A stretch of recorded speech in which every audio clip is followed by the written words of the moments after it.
Assalamualaikum warahmatullahi wabarakatuh. Ketemu dengan Miss Lina di pembahasan materi persiapan ujian sekolah kita.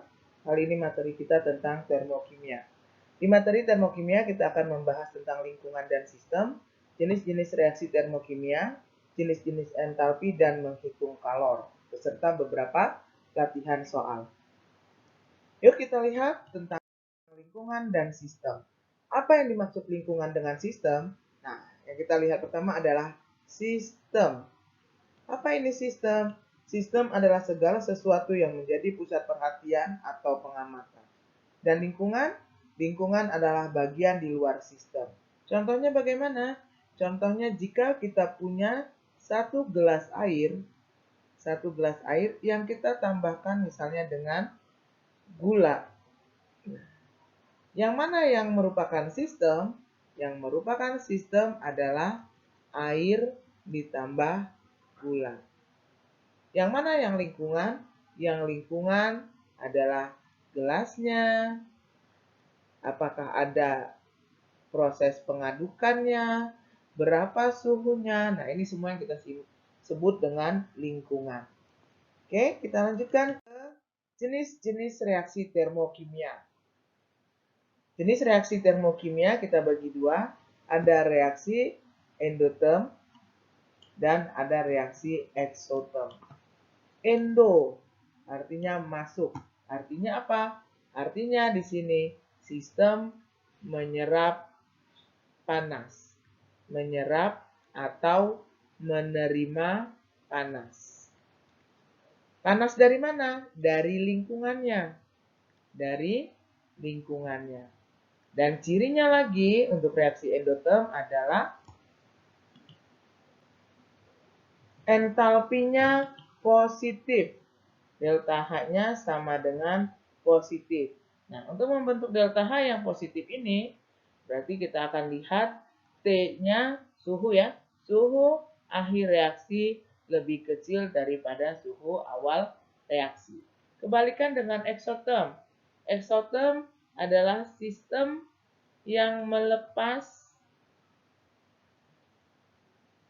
kalor atau panas ke lingkungan. Di sini ditandai dengan delta H yang lebih kecil dari 0 dan T2 suhu akhir reaksi lebih kecil daripada suhu awal reaksi. Oke, kita lanjutkan. Kita akan membahas jenis-jenis entalpi. Entalpi itu akan ada pembentukan standar, penguraian, pembakaran standar, entalpi reaksi, dan entalpi netralisasi. Nah, semua ini harus kita hitung dalam keadaan 1 mol. Sudah ada di buku modulnya, nanti kalian bisa bahasin lagi, oke? Nah, untuk menghitung kalor, kita ada 3 cara yang sering digunakan, yaitu dengan cara alat kalorimeter, biasanya dengan percobaan, hukum Hess, dan energi ikatan rata-rata. Dengan kalorimeter kita menggunakan rumus Q sama dengan MC delta T. Dan jika kita menghitung kalor dari alatnya, kita akan menggunakan rumus C kali delta T. Dan entalpinya, delta H-nya adalah Q reaksi. Q reaksi ini yang mana? Gabungan Q sistem dan Q dari alat kalorimeternya. Alat sering diabaikan kalornya, jadi yang dipakai hanya sistem, tergantung soal. Nah, yang kedua, untuk cara menghitung kalor, kita menggunakan hukum Hess. Kalau dengan rumus, hukum Hess seperti ini. Delta H reaksi sama dengan delta H produk dikurang delta H bereaksi. Dengan hukum Hess ada juga dengan menggunakan persamaan reaksi. Yang kapan kita menggunakan rumus, kapan menggunakan persamaan reaksi? Hukum Hess yang menggunakan persamaan rumus kalau yang diketahui adalah delta H0F atau delta H pembentukannya, entalpi pembentukan. Entalpi pembentukan. Oke. Nah, untuk energi rata-rata, delta H reaksi sama dengan energi total pemutusan ikatan dikurang energi total pembentukan ikatan. Yuk kita lihat contoh-contoh soalnya agar lebih paham. Nah, sini ya. Diketahui data entalpi pembentukan standar. Nah, ini yang diketahui adalah pembentukan. Berarti kita bisa menggunakan rumus persamaan matematika. Delta H0F untuk CO2, delta H0F untuk H2O, delta H0F untuk C2H5OH. Kita lihat di sini persamaan reaksinya. Apakah sudah setara? Jika sudah, kita tinggal masukkan ke dalam rumus. Delta H reaksi sama dengan delta H produk dikurang delta H reaktan. Yang mana saja produknya ini? Berarti CO2-nya akan kita kali 2. Nah, ini sudah delta dalam delta H0F yang diketahui semuanya. Tinggal masukkan ke rumus. Berarti 2 dikali CO2 min 394 ditambah dengan H2O-nya 3 dikali H2O-nya minus 286 dikurangin dengan C2H5-nya 1 kali. C2H5-nya 1 kali saya tuliskan di sini ya. Ini C2H5-nya minus 266 sama dengan 2 dikali 300 minus 394 itu hasilnya minus 788 ditambah minus, kita kalikan lagi, 3 dikali 2 minus 286 itu sama dengan minus 858. Minus ditambah dikali minus hasilnya plus 266.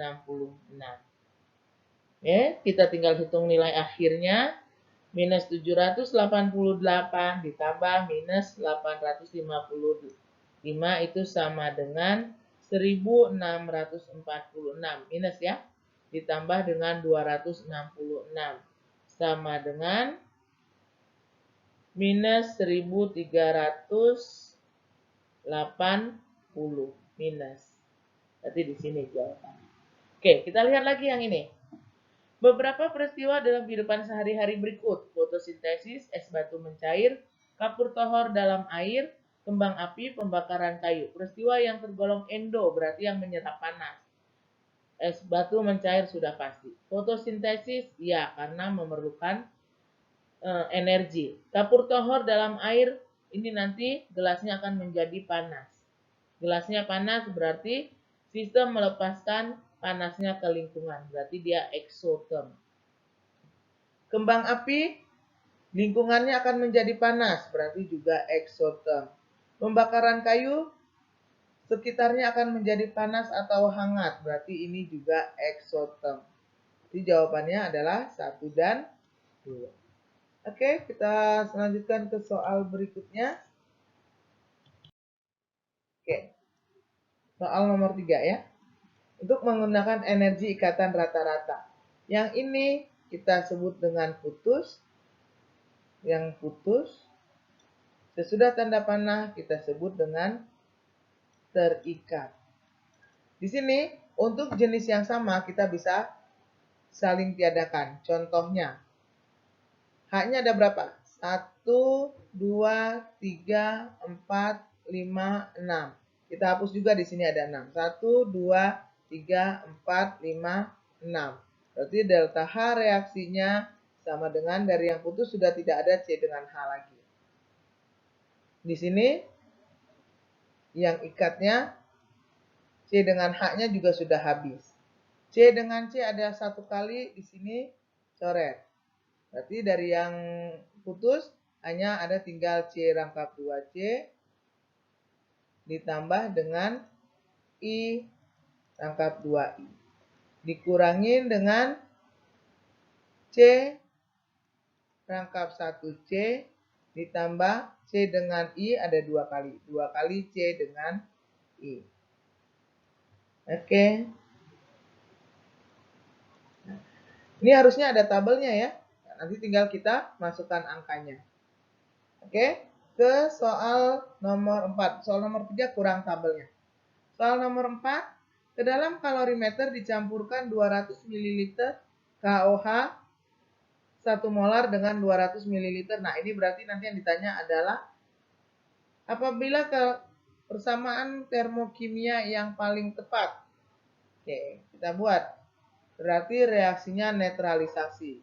KOH larutan ditambahkan dengan HCl larutan atau aki boleh akan menghasilkan KCl dalam bentuk aki ditambah dengan H2O. Ya. Ini kita akan lihat.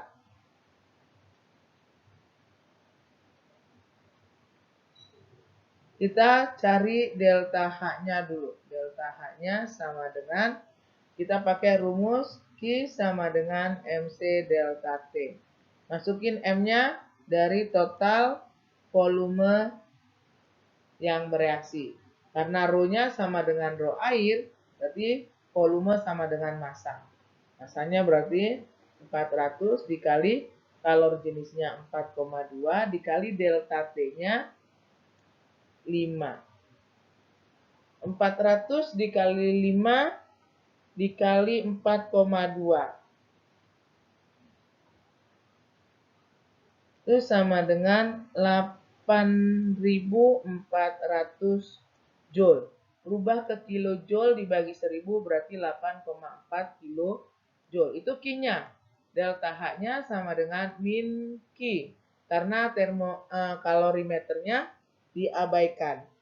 Kita tinggal cari min Q. Delta H sama dengan min Q berarti min 8,4 kilojoule. Oke, nah sekarang kita harus bagi dengan molnya. Berapa mol dianya yang bereaksi? 200 kali 1 berarti 200 milimol atau 0,2 mol.